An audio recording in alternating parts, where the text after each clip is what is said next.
Hello मित्रों, मेरा नाम है ध्रुपद पाठक। मैं आई एजुकेशन के प्लेटफॉर्म से मैं आज आपके सामने उपस्थित हुआ हूँ। आज जो मैं आपको जो बताने जा रहा हूँ वो है सीईटी के बारे में कि सीईटी क्या है, सीईटी किसके लिए है, सीईटी यानी कि कॉमन एलिजिबिलिटी टेस्ट वो कौन देगा और कौन जो वो एग्ज़ाम है वो कनेक्ट करेगा। तो इसके बारे में अब हम जानते हैं। तो अब हम जानेंगे सीईटी के बारे में। तो सबसे पहले हम ये जानते हैं कि सीईटी है किसके लिए। तो सीईटी है जो अभी हाल ही में जो गवर्नमेंट एग्ज़ाम की जो प्रिपरेशन कर रहे हैं और आने वाले साल में जो विद्यार्थी गवर्नमेंट एग्ज़ाम की जो प्रिपरेशन करेंगे तो ये है उन्हीं के लिए है सीईटी। अब हम ये देखेंगे धीरे धीरे कि इसके अंदर क्या क्या प्रावधान रखे गए और क्यों हमारे लिए ये ज़रूरी है। तो सबसे पहले ये है कि सीईटी एग्ज़ाम 2021 से होगी और उसी के साथ ही ये है कि कोई भी एग्ज़ाम यानी कि आप जो भी गवर्नमेंट एग्ज़ाम दोगे तो उसके लिए सबसे पहले आपको सीईटी एग्ज़ाम से ही गुजरना पड़ेगा। मीन्स कि आपको सीईटी एग्ज़ाम देनी होगी, उसके बाद आप कोई भी एग्ज़ाम मीन्स कि इसके बाद कोई एग्ज़ाम देने के लिए है ही नहीं, क्योंकि सीईटी एक ही आपको एग्ज़ाम देनी होगी। मैं इसके बारे में आपको समझाता हूँ किस तरह से। अगर हम ग्रुप बी और ग्रुप सी की अगर हम एग्ज़ाम दे रहे हैं, ठीक है, जैसे कि जिसके अंदर एसएससी आता है और साथ में बहुत सारे ऐसे ऐसे एग्जाम जो आती है, आरआरबी की आती है, एनटीपीसी की आती है, जो भी एग्जाम होती है। तो ग्रुप बी और ग्रुप सी के लेवल के लिए क्या होगा, तो वो उनको शॉर्टलिस्ट करने के लिए एक एग्जाम लेंगे, जो एग्जाम को कहते हैं कि एक फर्स्ट लेवल के एग्जाम होंगे। तो वो फर्स्ट लेवल की जो एग्जाम है तो वो सबसे पहले एग्जाम लेंगे। उसके बाद एक एग्जाम यानी कि उसका जो एक शॉर्ट लिस्ट बनाएंगे, वो जो शॉर्ट लिस्ट का जो आपको एक स्कोर बनेगा, तो ये जो स्कोर है वो आपको जो स्कोर होगा वो 3 साल तक वैलिड माना जाएगा। कितने साल तक वैलिड माना जाएगा? 3 साल तक। ये जो स्कोर होगा वो आपको 3 साल तक वैलिड माना जाएगा। और एग्जाम कौन लेगा? एग्जाम ये जो सीईटी की जो एग्जाम है वो लेगा NRA, नेशनल रिक्रूटमेंट एजेंसी। ये आपकी एग्जाम लेगी सीईटी के एग्जाम। और आपको एग्जाम कितनी देनी है? आपको एग्जाम एक ही देनी है। और किस तरह से मैंने आपको समझाया कि जो आपको अगर हाल ही में मीन्स कि अगर मैं अभी तक जो भी इंफॉर्मेशन मिले उसी के अंदर उन्होंने ग्रुप बी और ग्रुप सी की बात करी है, तो ग्रुप बी के अंदर उन्होंने फर्स्ट लेवल एग्जाम रखी है और उसी के अंदर आपसे शॉर्टलिस्ट की जाएगी और वो जो शॉर्टलिस्ट का जो स्कोर बनेगा वो स्कोर आपको 3 साल तक वैलिड माना जाएगा। अब हम आगे देखते हैं इस कि ये जो एग्जाम है वो हम कितनी बार दे पाएंगे 1 साल के। तो 1 साल के अंदर ये एग्जाम है हम 2 बार दे पाएंगे। अब हम इसे और देखते हैं कि क्या कि इस एग्जाम के लिए अंदर कोई क्या हम इतनी बार 2 बार एग्जाम दे सकते हैं, 3 बार एग्जाम दे सकते हैं, 4 बार एग्जाम दे सकते हैं, क्या है इसके अंदर? तो हम जानेंगे कि ये है इसके अंदर कोई ऐसा अटेम्प्ट तो कोई लिमिट नहीं है कि आप इतनी बार एग्जाम दो, आप 5 बार एग्जाम दे सकते हैं, बल्कि इसमें एक लिमिट है। क्या लिमिट है? वो है आपकी एज लिमिट। और एज लिमिट के अंदर अभी जनरल के लिए अभी कोई एज लिमिट ऐसी कोई तय नहीं की गई कि आप जनरल वाले सिर्फ इतने एज तक के लिए एग्जाम दे पाएंगे। बट साथ ही साथ में इसके अंदर जो भी अनामत के अंदर आते हैं वो लोग, यानी कि अगर एसएससी एससी वाले हैं, एसटी वाले हैं, ओबीसी है, तो वो लोगों के लिए इसके अंदर थोड़ी बहुत छूट-छाट दी जाएगी। अब हम ये जानेंगे कि हाल ही में यानी कि अब जो ये जो इम्प्लीमेंट कब से किस एग्जाम से अंदर हो रहा है, तो ये जो इम्प्लीमेंट हो रहा है वो एसएससी के लिए, आरआरबी के लिए और आईबीपीएस एग्जाम की जो भी आएगी उस एग्जाम के अंदर अब जो एग्जाम ली जाएगी वो किसके थ्रू ली जाएगी? तो वो ली जाएगी सीईटी के थ्रू। यानी कि आपको सीईटी एग्जाम देनी होगी, उसके बाद जो भी आपकी फर्स्ट लेवल एग्जाम आएगी और आपका जो भी शॉर्ट लिस्ट के अंदर जो भी स्कोर बनेगा वो स्कोर के मुताबिक आपकी भर्ती एसएससी में, आरआरबी या तो आईबीपीएस के अंदर होगी। अब सबसे बड़ा इसके अंदर जो भी फायदा मिलने वाला है वो ये है कि इसके अंदर आप 12 भाषाओं में, यानी कि अभी तक क्या था कि सिर्फ 2 भाषाओं में एग्जाम दिए जाते थे, यानी कि एक हिंदी और एक था अंग्रेजी। बल्कि अब इसके अंदर ये होगा कि आप 12 भाषाओं के अंदर, यानी कि आपकी जो भी भाषा यानी कि लैंग्वेज आती है उस भाषाओं के अंदर आप एग्जाम दे सकते हो। तो ये सबसे फायदेमंद रहे हमारे लिए। और साथ में देखते हैं कि ये जो होगा वो किस किस तरह से, यानी कि उसका लेवल क्या होगा, इनके एग्जाम का लेवल किस किस तरह की लेवल की, यानी कि अभी तक क्या था कि 12वीं जो पास होते तो एसएससी की एग्जाम दे पाते थे, एनटीपीसी की, 10वीं की भी कोई जो अगर ग्रुप सी के अंदर हो तो वो 10वीं की एग्जाम भी दे सकता था।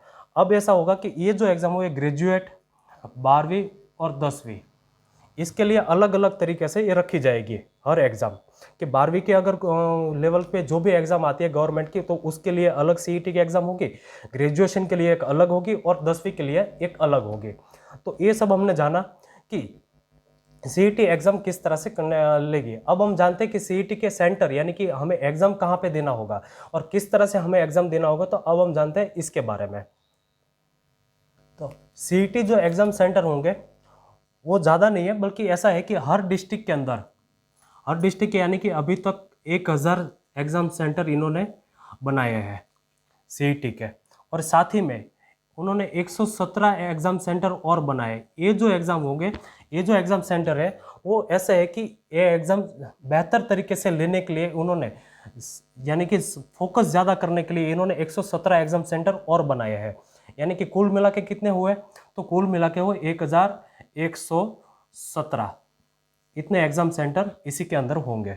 अब हम जानते हैं कि सीईटी एग्ज़ाम लेने से हमें क्या फ़ायदा मिलेगा, तो अब हम जानते हैं इसके लिए कि हमें इसके बेनिफिट क्या मिलेंगे, विद्यार्थियों को क्या बेनिफिट मिलेगा, और साथ ही में गवर्नमेंट्स को इससे कैसे मीन्स के एग्ज़ाम जो लेने की जो सिस्टम है उससे उनसे कैसे फ़ायदा मिलेगा।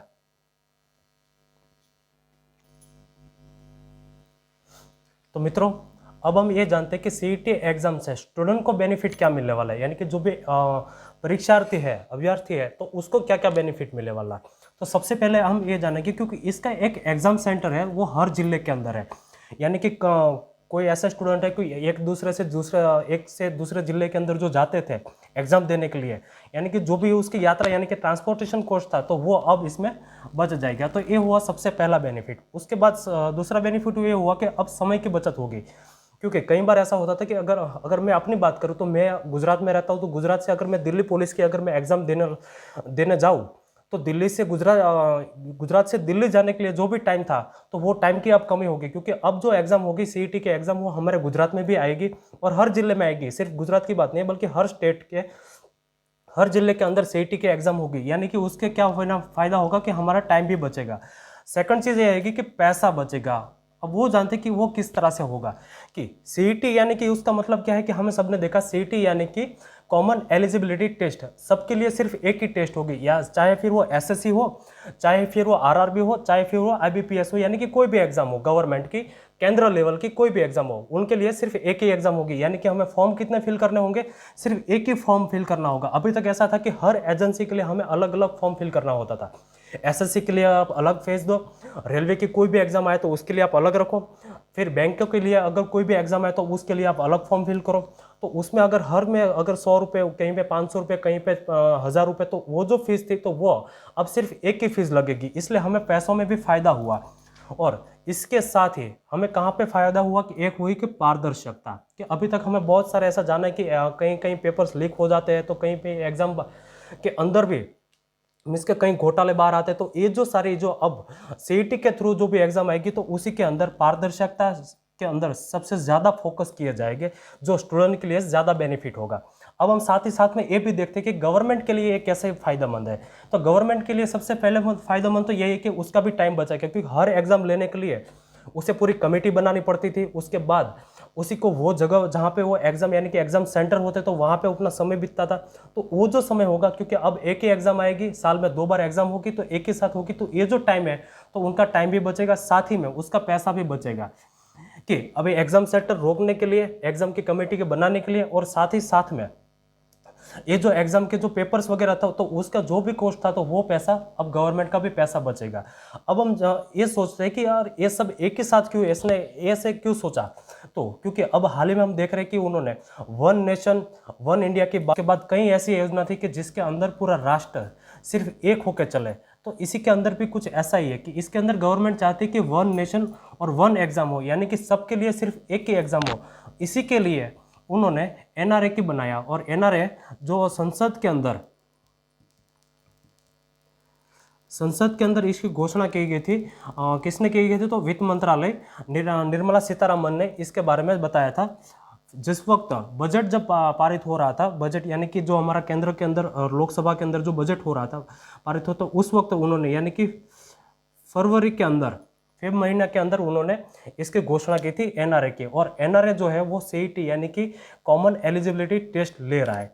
तो मैं चाहता हूं मित्रों कि आपको ये वीडियो पूरी की पूरी समझ में आई होगी। और इसी के अंदर अगर आपको कोई भी सवाल रहता है, यानी कि अगर आपको नई जो जानकारी आपको नहीं समझ में आ रही, तो आप मेरे साथ शेयर करिए, टेलीग्राम में शेयर करिए, व्हाट्सअप में शेयर करिए, या तो कोई भी तरह से आप मुझे जुड़िए और इसी के अंदर मैं आपको पूरी जानकारी इसके बारे में दूंगा। तो मैं चाहता हूँ कि ये वीडियो आपको ज़रूर पसंद आई होगी। आप इसे लाइक करिए, शेयर करिए और साथ में कॉमेंट करिए। Thank you so much.